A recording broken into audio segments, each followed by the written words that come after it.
Well, ladies and gentlemen, Scott Joseph, it is a pleasure to have you on the show. Obviously, everyone knows you as from Baldur's Gate as the Emperor. How are you, mate? Indeed, Thank you they for coming do. on the show. I am very, very well. Yes. Yeah, just wow. It's great to be here. And I've seen some of your other interviews, and they've been really, really great to watch. You're a very good interviewer. So I hope Thank I you, live up Scott. to that. I appreciate that, mate. I think, and I know you haven't done many interviews, so hopefully you enjoy Yeah, go yourself. easy. Yeah, sure. I'm not gonna give you the tough questions. We're all good. Yeah. Um, how have you been though? How's everything going? Because I know this industry is a weird one. You do these big gigs and then you're out of work, and you're in work, and then you're out. How do you find it? Yeah, it is. It is a bit of a roller coaster, and you kind of have to get used to that. There's a I think it's important to find the kind of bask in the glow when it's there, and keep pedaling, because you can never stop working, in terms of trying to find new work, but learn to enjoy the moments when they come, because pretty often, a lot of the time when you're working, it's not a long job, or it might not be a big job, and so you're thinking about all the other jobs that you're trying to get or that are coming up, and making them fit into place. And so it's very much a case, okay, if I can get that one done, I've got time to go on to that one over there, and I've got to make sure I warm up for that one, But isn't that and then I've got stressful? to do. I'm a bit of a stress head. I get it. Yeah, I think I get it from my mum. Yeah. Bless her.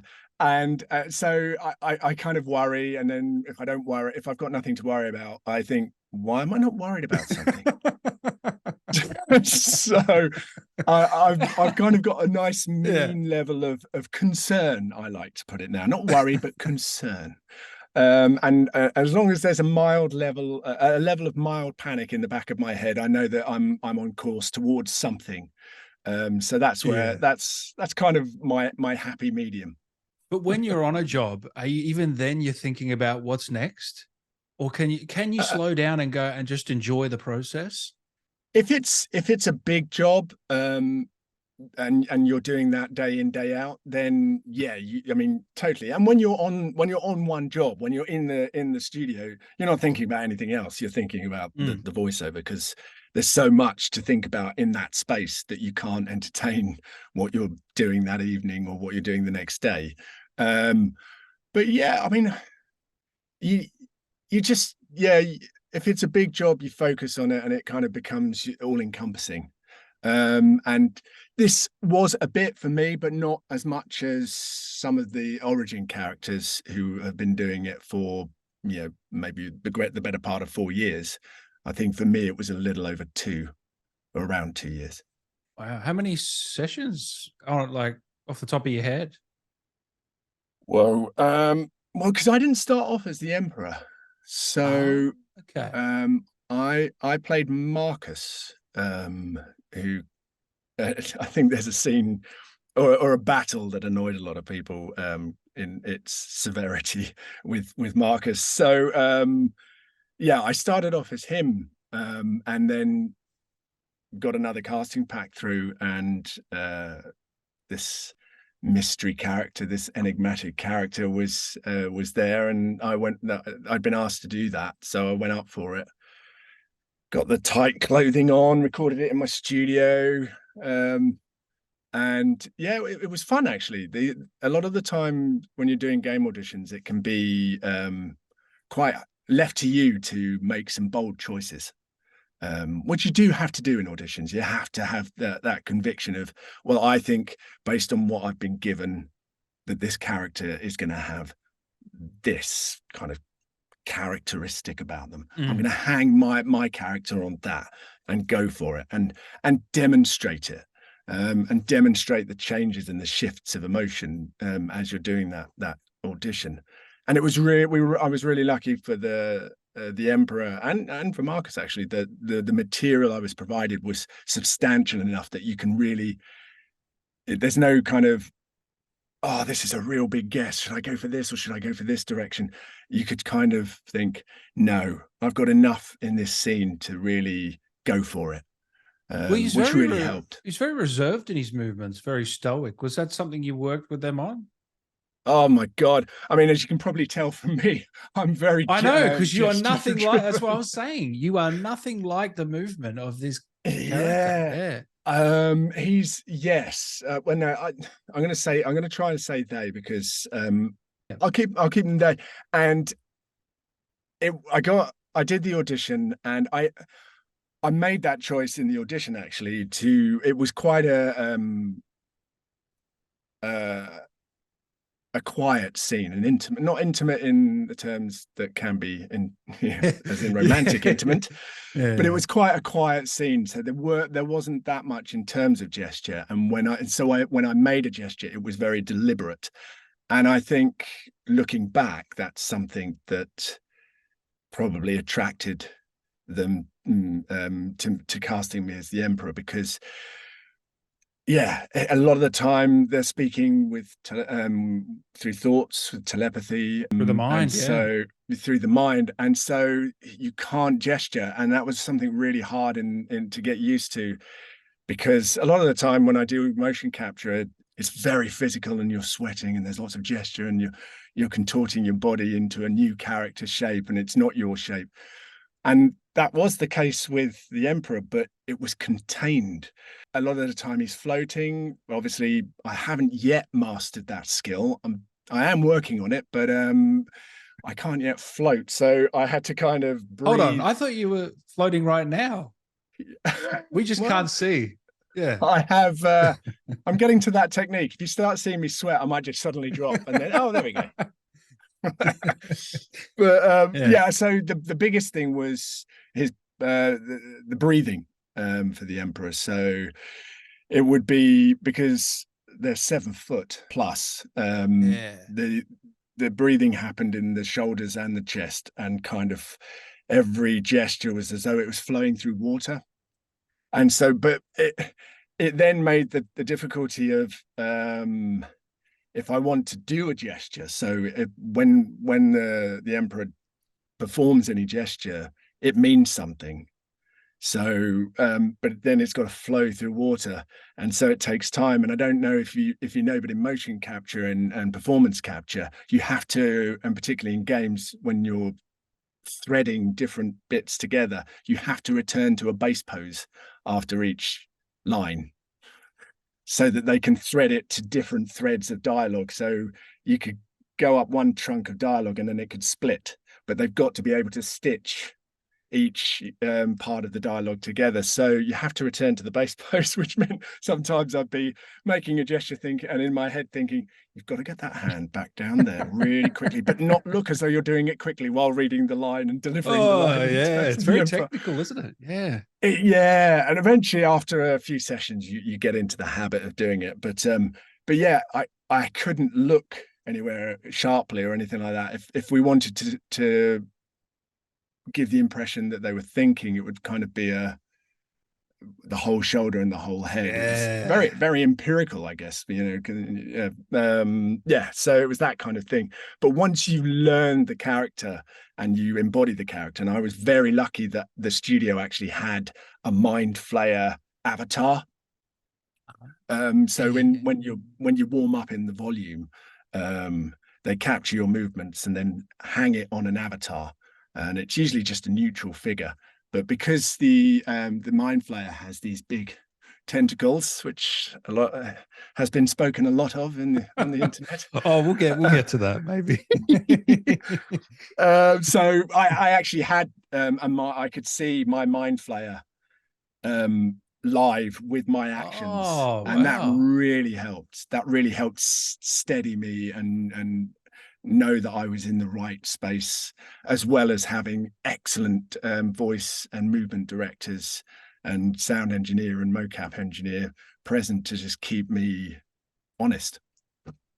And I heard that you didn't eat octopus, calamari, you the whole shoot. You decided against all No. those foods, right? That's And true. weirdly, every single day, that was what they had on the menu. I mean, I don't know what it was. That's torture. Man, pit stop. Shocking. I'm gonna have to talk to. I'm talking to them this week. I'm gonna have to let them Yeah. know. I don't know. That's Did you shocking. work with Beth or Josh? Yes, I did. Yeah, Oh, and nice. I've worked with Josh on a couple of projects. I've worked with Beth. She's brilliant. And Adrian as Hannah? well. Hannah, did I work with Hannah? I don't think I did. And oh god, I'm going to see her in a couple of on Wednesday, and she'll probably say we worked together. Yes. Yeah, I worked with quite a few. Yeah. Yeah, and it's great because you lean on them heavily, especially for someone that wasn't on it from the start and isn't an origin character. So a lot of the backstory isn't I'm not aware of. So they fill you in. They have the encyclopedic knowledge of what's going on, and you kind of need that because you could read the same line 2 or 3 times and you're not in the same session. It'll come up and you'll go, hang on, didn't we read this in a couple of sessions ago? Yeah, but this is if they've made this decision back in the first act and annoyed you. And then or this is because they felt they needed to stroke your tentacles and all of that stuff. It's a lot to keep track of, isn't it? I mean, you know, Yeah. do they have Yeah. pages and pages of how do they keep track? Is there spreadsheets or? I think so. I think there's like a kind of a Bible, a data Bible that they refer to, Wow. and it's linked with Larian. So whenever an update happens, they get it real time. Ah, So, yeah. so yeah, So what came yeah. first, the voice or the movement? I would say so because I'd done Marcus and he was RP, which is kind of a fancy term for the way I speak now, that kind of received pronunciation it's called. And it's kind of, it's not posh, but it's the way I'm speaking to you now, in a way. And Okay. so he was like that. And so when I then got the casting pack for the Emperor, they they said RP, and I was like, because there's only so much you can do with an RP accent. I didn't want to pitch them up above Marcus because it didn't seem to fit like that. So I made the decision of a kind of very softly spoken, almost as though I'm in your head, which in actually, as it transpires, I was. So it works really well to keep them very soft, and at the lower end of my register, down there. So when he spoke, you had to almost listen. But then I think that fed into that kind of the Emperor is shades of grey and really hard to work out. That's one of the beautiful things of watching the stream, the guys playing it on the stream, is when they get to a moment of choice that the Emperor has offered them. Their reaction's just been beautiful. It's just like, oh God, what do I do? And that's exactly kind of what we were going for, because it's tricky, and I want to speak loads about the story of the Emperor, but Well, this is the thing. yeah, I know, like, it's been months now since it released, and I know it's yeah, tough because you couldn't really talk about the role when it first came out because it's a bit spoilery, isn't it? Like, it's it's very very hard. spoilery, Yeah, and I was given some direction and on how to go. Even they said even further down the line, because I mean, obviously, I yeah, think it might be coming out on another console as well. So, yeah, yeah. but I would say, because it's very easy, because they're a mind flayer. I mean, it's not a night. I prefer a lithid because mind flayers conjures up so many horrible images that. But yeah, people make a snap decision. Might make a snap decision based on the fact that mind flayer bad. I would say maybe give the Emperor a chance because there's a rich storyline to plunder there. Well, out of the ways it can go, do you have one in your head that's like this is the definitive version in your mind? Do you know what? I because I'm so used to playing games that do have that definitive thread, that kind, and you always, as a gamer, for me, I always want to find that kind of that thread. I want to find that Same story here. that leaves me thinking, yes. That's why I'm And asking I'm you. yeah, and I can be a bit of a completionist like that, you know, kind of Yeah. save that point in case I Yeah. make the wrong decision here.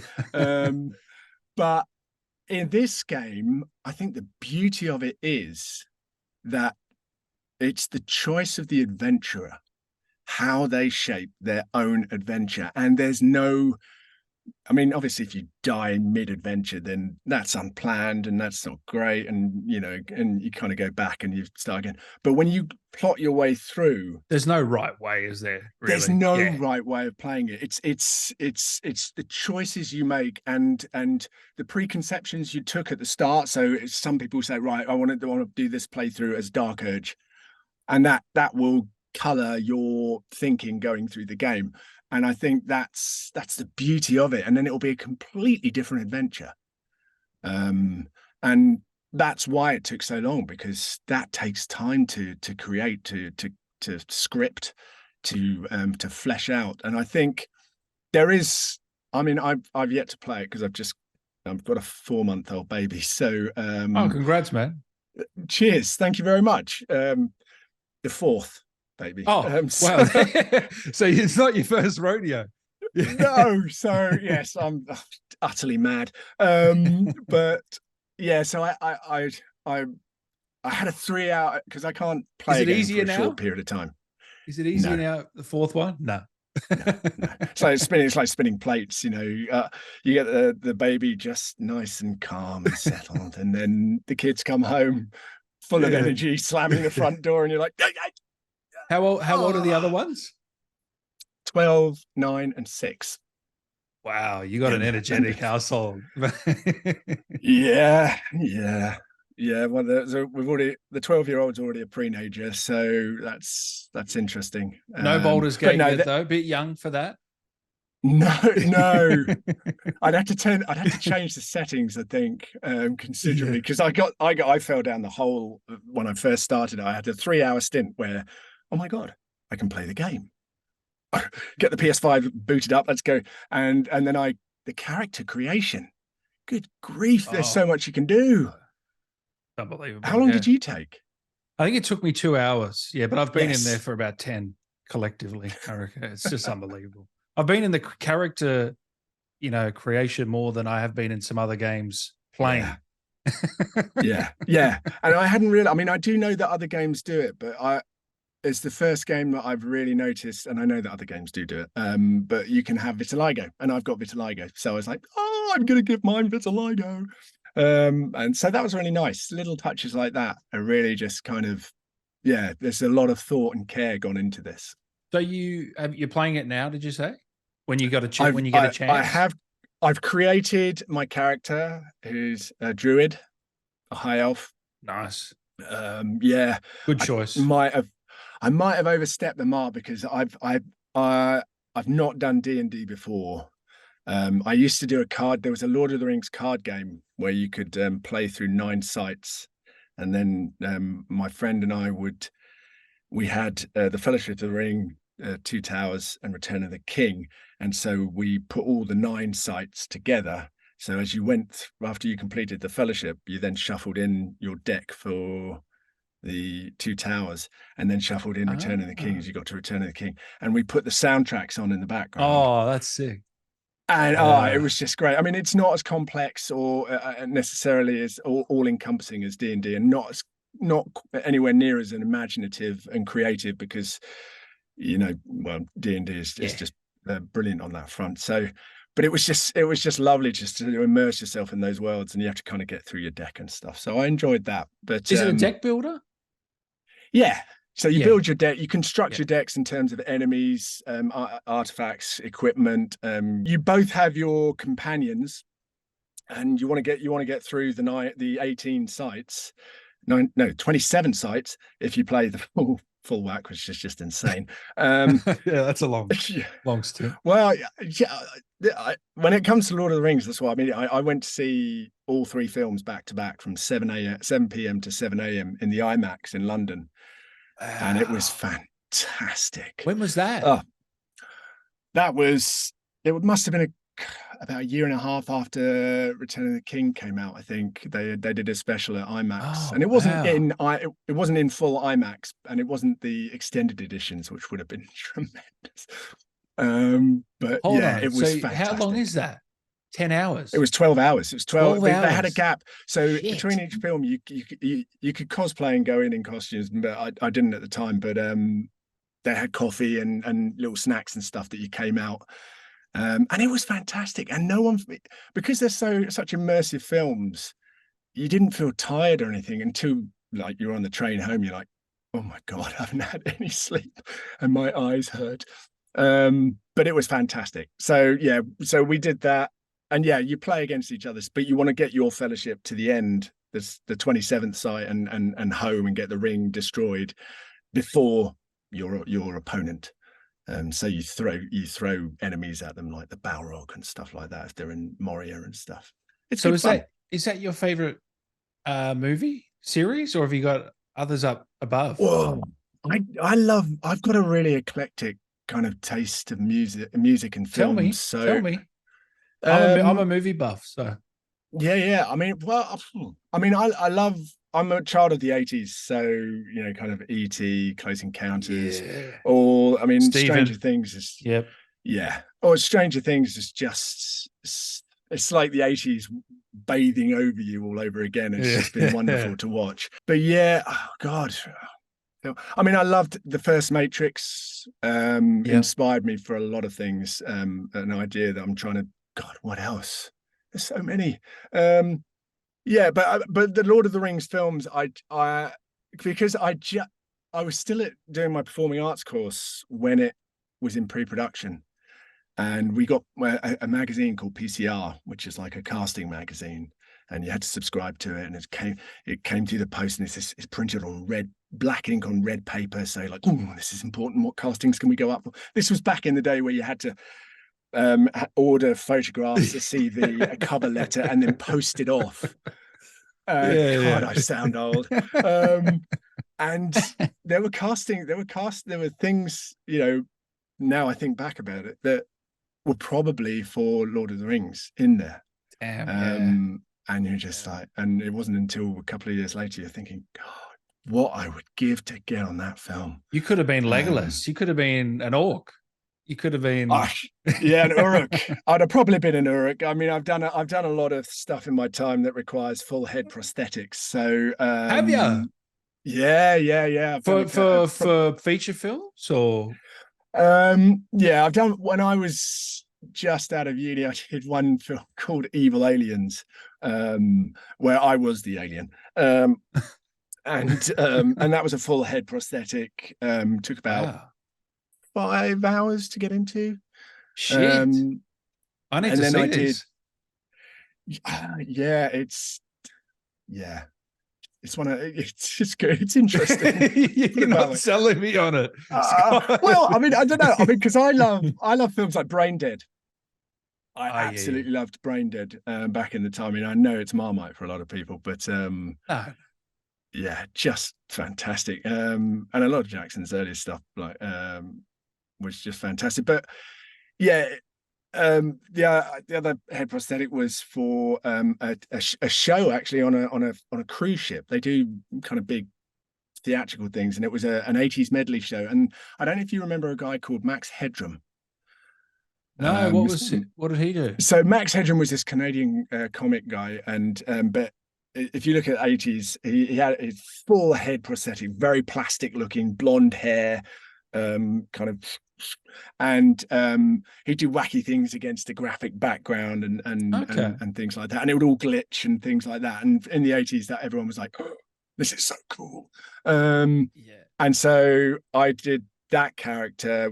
My character was JV, and it was basically for the show. They had 9 massive screens around the theatre, and in between each of the 80s medley numbers, they Yeah. would have a comic skit, and it would be me. So I did a load of green screen work and worked with some fantastic prosthetics people to put on this full head prosthetic that took about, I think that took about 6 or 7 hours to get into, because it was layered in chunks.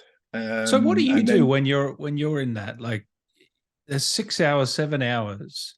Are you just talking to the guys applying it, or do they have to yeah, concentrate? Like, you have conversations with them, you put on music, you try not to fall asleep. Sometimes it that's what can I be was quite, gonna say. Do you yeah, it fall can be asleep? quite, Yeah. as the world gets, especially, I mean, when they put it on to get the mask. Claustrophobic. Yeah. Well, I don't feel claustrophobic. Oh, It's okay. almost quite relaxing because as long as you don't panic, you can breathe. But it's Yeah. kind of like, Amber, I can't hear anything else. There's just my thoughts which bounce around my head in some real strange, nonsensical way. So that's cool. And, and then they peel it off, and gradually it's like I'm reborn. Yeah, and so it's fun. And then you want to get into it, but because I think it was latex. So latex is quite heavy. It doesn't bend quite as easily as something like, what's the other stuff that they use? Oh, I can't remember what it's called. Latex. I've never heard them. They use a lot of latex still to this day. No, they probably shifted onto this other thing, which I can't remember what the name is. But yeah, so it meant that if I wanted to pull an expression, I had to really force my head, kind of really force it. It would go to like that. So, but it was a fun character to do. Yeah. Yeah, and I've done other prosthetic work, and I think that was my in for a lot of acting because I could hide behind a very big character.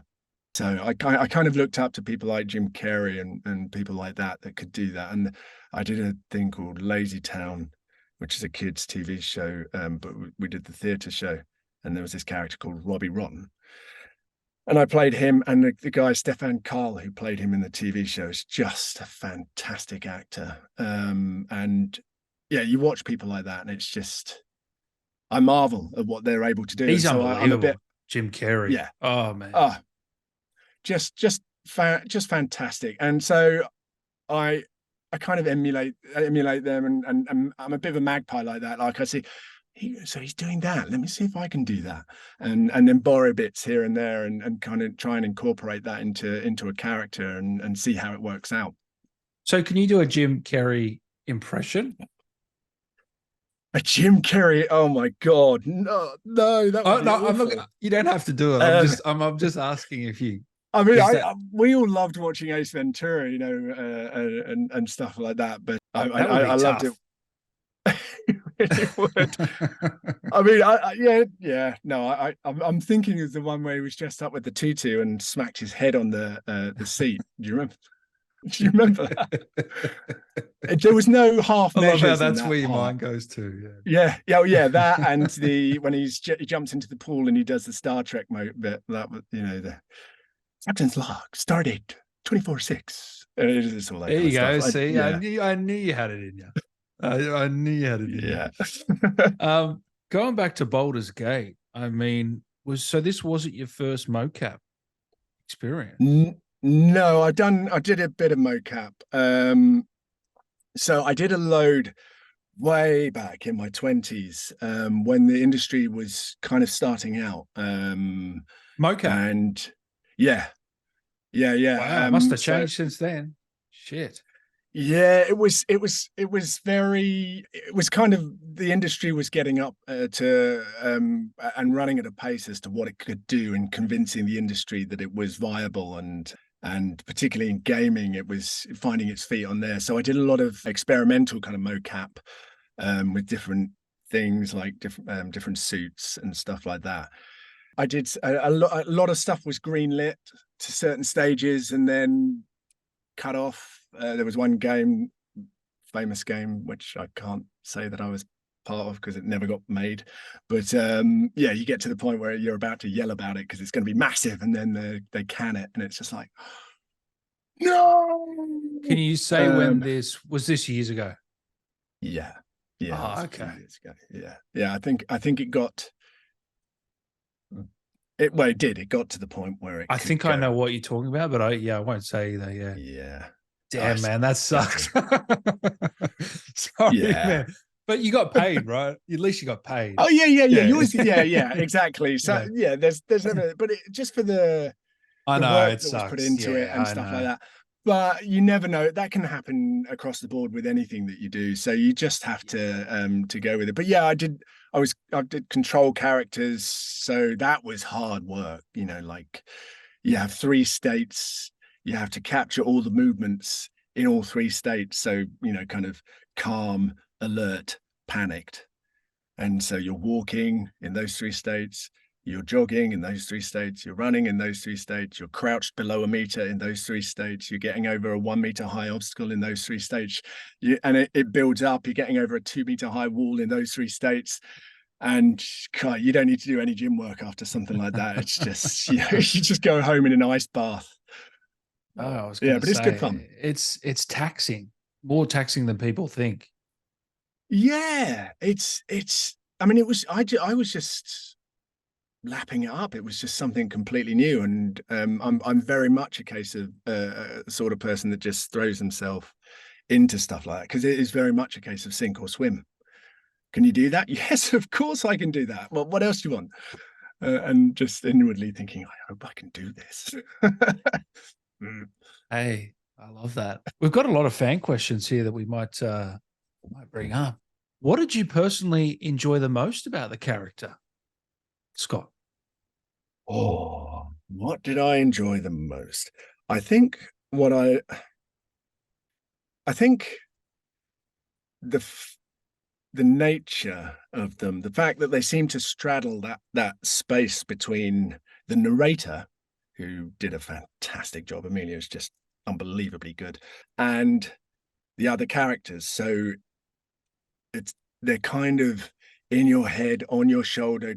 Are they guiding you? Are they not guiding you? What are they doing? You know, it's that constant kind of gray area, and trying to walk that very fine line between wanting to achieve what the emperor wants to achieve while facilitating what the player wants to achieve, and juggling and finding that balance. And it doesn't always work, as people have found through their playthroughs and stuff like that. You know, they make decisions, it has repercussions, but I really liked trying to find that really fine balance, because I think more so than maybe the other characters, but I'll find out as I play the game more, there's a constant jeopardy for the emperor, because of who they are and what they are.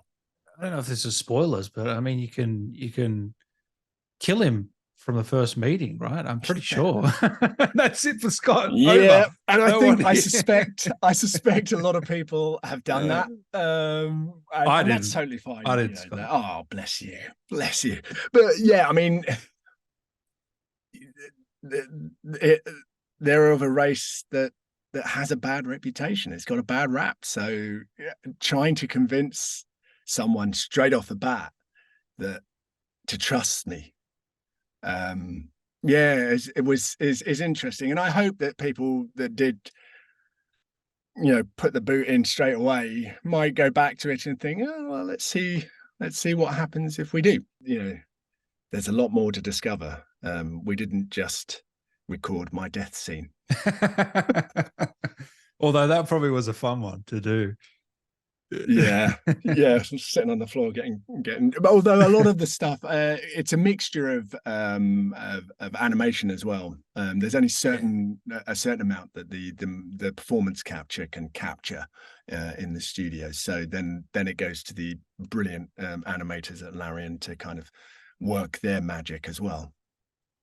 So what's the romance like from your perspective in this? Talk me from the behind the scenes. How do they present this to you? What's going on? Yeah, because I didn't know when I first got in the studio. I didn't know that there was that. I didn't really know too much, to be honest, because they don't often tell you in games. It's very hush hush, and so on the first day, it just kind of passed me by because I was so anxious just to get in the volume and get the character.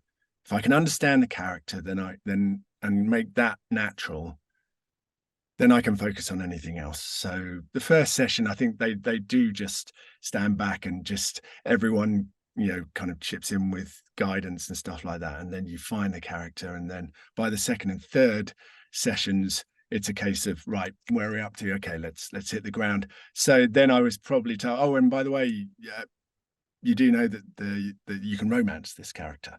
I was like, awesome. Yeah, bit of a lithid loving going on there. I like that. And it was fine, you know. I was okay with that. But they because I remember thinking they're really being, are you okay with that? As though I would probably say, yeah, oh, no, I'm sorry, I can't possibly do that. But no, I was fine with it. You know, you're a game character, yeah. And if I do know that there has been a push towards including stuff like this, romanceable characters and stuff into games. Definitely. Yeah, and I think it fleshes them out. It makes them more like a real livable in world. Well, it's not like you have to do it either. If you don't want to do it, exactly. you don't have to do it. Yeah. There's a choice. If it's not your cup of tea, then that's totally cool as well. Then, you know, just slap them on the back and go and have some mead or something.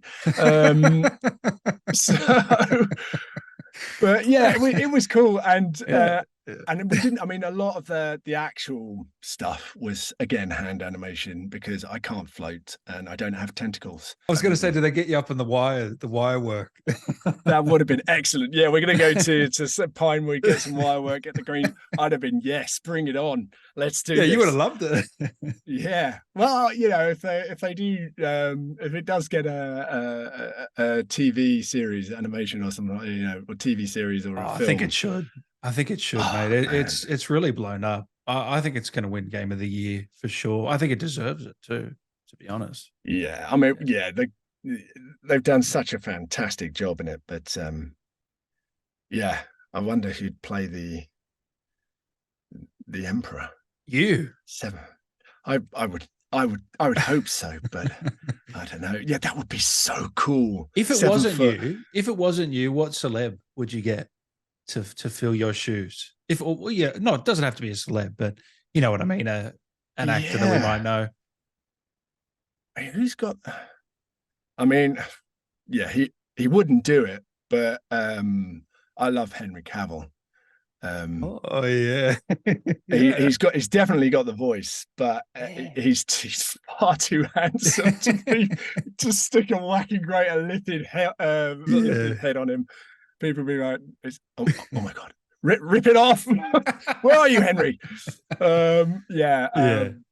Yes, but someone tall and with a but it would be fun, and that would be a long. Well, I don't know. Actually, that would be Mocap. They probably CGI that actually rather than prosthetics. So it'd probably be a voiceover gig if it was animated.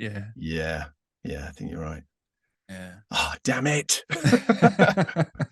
Or maybe live action. You never know. Yeah. Could be. Yeah.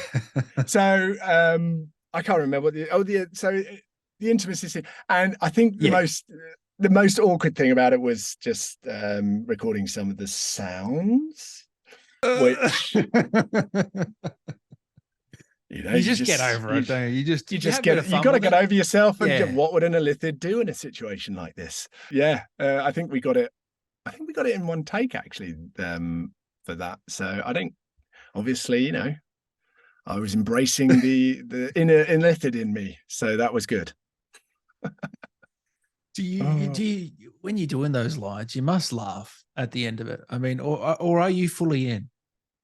I'm fully in. Wow, for me, I'm fully in. I was locked because I felt very locked in the character. They're so stoic, and so it was such an uncomfortable position to stay in for the 4-hour session that I was very much locked in the moment and trying to, you know, and it was and actually when you get to those moments where you can broaden the delivery a little bit of the Emperor, and or take it into an area that is very untouched for the Emperor. So something like intimacy or vulnerability.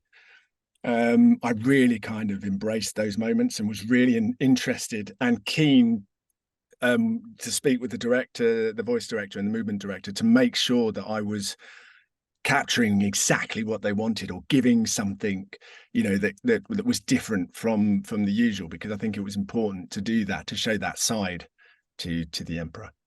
I love how I've said, let's get into fan question. I'm just asking my own question. The poor fan. I've got one off. Oh no. Do you think we'll see any more future updates for the Emperor? I really hope so, Scott. That's one for Larian. If you guys want to shout about it to Larian, I'm sure they're busy. But yeah, it's entirely up to them. They hold the keys to the Baldur's Gate world, so whatever they decide, I'm more than happy to go back and record some more stuff, because it was a fantastic character to play, even if lots of people did kill them straight away. What's your favorite line from the Emperor, Scott? Oh no, well, there is one, and I can't say it because it's an end line. Yeah, that's the kind of it's a great scene. But that's one end line and one eventuality. But I was like, you know, it's like a kind of Conan type moment or something like that. So that was fun. But fun, I think yeah, I'm trying to I think people know, a lot of people know what you're talking about there. Yeah, and I think there's one where you can encounter the Emperor distracted, and there's a whole dialogue there, and I think showing that's another side, or a vulnerability, or opening up a little bit, was allowed me to explore, you know, kind of deliveries and ways to deliver the line that perhaps I hadn't done with the other texts. So yeah, those kind of moments were good to perform. In your headcanon, Scott, is the Emperor truly evil or a victim of circumstance trying to survive? Oh, right. That's a tough one. It is a tough one. And it sounds like I'm going to be fudging it, but I'm going to say that they are both. They're both. Because it entirely depends on how the adventurer and their party construct their quest, as to how, and as I've said before, the preconceptions and stuff. That it sounds like I'm fudging it because I can't. No, but I'm you never played I'm not allowed to talk. You never played it one way or another, leaned into one more than the other, right? No, we always kind of skated the fine line of, is it one or the other, and that's when it became down to the person playing the game. What did their gut feelings say about this character, and what should they do about it? And then what they do about it helps to dictate my character and how they then react to you. But I would say that all the characters in the game have motives, have drivers that push them on, their own personal story. The Emperor is no different, but how much of his their story you make your story is entirely up to you. But yeah, it's tricky, because I really, you know, I could go into detail about what I hopefully prefer. If we can get you back on in a year or so, we can go real deep into spoilers. Do a deep dive. Yeah, if they'll let us. Yeah, I'd love to. Absolutely. Yeah. I'm curious, Scott, because you're going to play it, obviously. Are you going to romance yourself? I've been asked this, and you know what? No, I think that might be a bit awkward. So and because technically I've done that. So I know it. I think on another playthrough, to get to an ending that I'm intrigued to see how they stitched it together, I might do that. But look, it might be a bit awkward if your wife walks in and you're by yourself in the room. I'm gonna have to play with her. I'm gonna have to play with her in the room because I cannot have that. Sure, Scott, what the hell are you doing? What happens in Baldur's Gate stays in Baldur's Gate. Yeah, exactly. Yeah. Did you have any creative input for the character, Scott, with your performance? I think, I have to give fair dues to the writers and the creators at Larian. They created such a wonderful set of characters, but for the Emperor, a wonderful character. I think had they been like an origin character or something like that, I think I might have had more of a creative input. But a lot of when I stepped into the volume, obviously then I have to perform the character with the aid of the voice director and the movement director and all that. And I think it's really a collaborative effort on that part. But a lot of the text, the dialogue, and the phrasing of it was already there for me. So I didn't have that much. But in terms of making the character my own, everyone that worked in the volume helped to do that. And I guess that it then feeds back to the guys at Larian who might tweak things based on what they're seeing and hearing come back to them. Yeah. Here's a funny one. Does Emperor brush their teeth, by putting their toothbrush in between the tentacles from the sides or the top and bottom? Can you give us an answer, Scott? I mean, well, yeah, I'm not. I mean, for a start, I don't know that they have a high sugar diet. So, and I would say that they're so evolved. They've probably got enzymes in their phlegm that digest anything that's going to blunt those teeth. And maybe even they've developed that kind of shark thing where they never run out of teeth. They just drop out and come back through. Couple more. I mean, we can go down that. We can go down that. I know. Yeah. We can. Because but actually, that works, the shark thing. Because there's the whole kind of Squiddy-esque vibe of it going on. So yeah, I guess they've got eternal teeth. I love how you portrayed the Emperor, Scott. It was one of the things that really drew me to him, and the voice as well. There is a rhythm to the dialogue that I find unique and actually quite soothing. Is this something that you were going for, Scott? In I think you talked about that a little bit before. Yeah. Yes, it was. It was. We were trying to find that way of we had to get over, and obviously, the people that first met the Emperor and thought, Illithid Mind Flayer, kill, then that's pretty hard to get round. But after that is really unlocking a sense of doubt, a sense of wait a sec, actually, do they have something to offer here? What do they have to offer? I'm intrigued by that. And it's playing that very, very quietly, very calmly, very guiding them along, and then the reveal happens. And so yeah, it was deliberate, and that's kind of softly delivery was very deliberate. It did mean that, because my voice isn't naturally deep, and the deeper it gets, the kind of softer woodwindy type feel it has. So I don't have a booming bass voice. So it's in part because it went down there softly, it then became quite intimate and personal. And I think that worked well, or it seems to worked well. It seems to have worked well.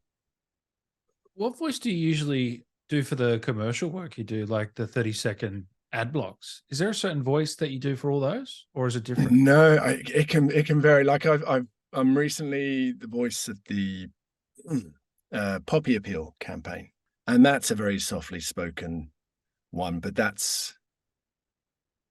have to be very earnest in that because the charity does a lot of important work, and I want to reflect that, and I want to do a good job.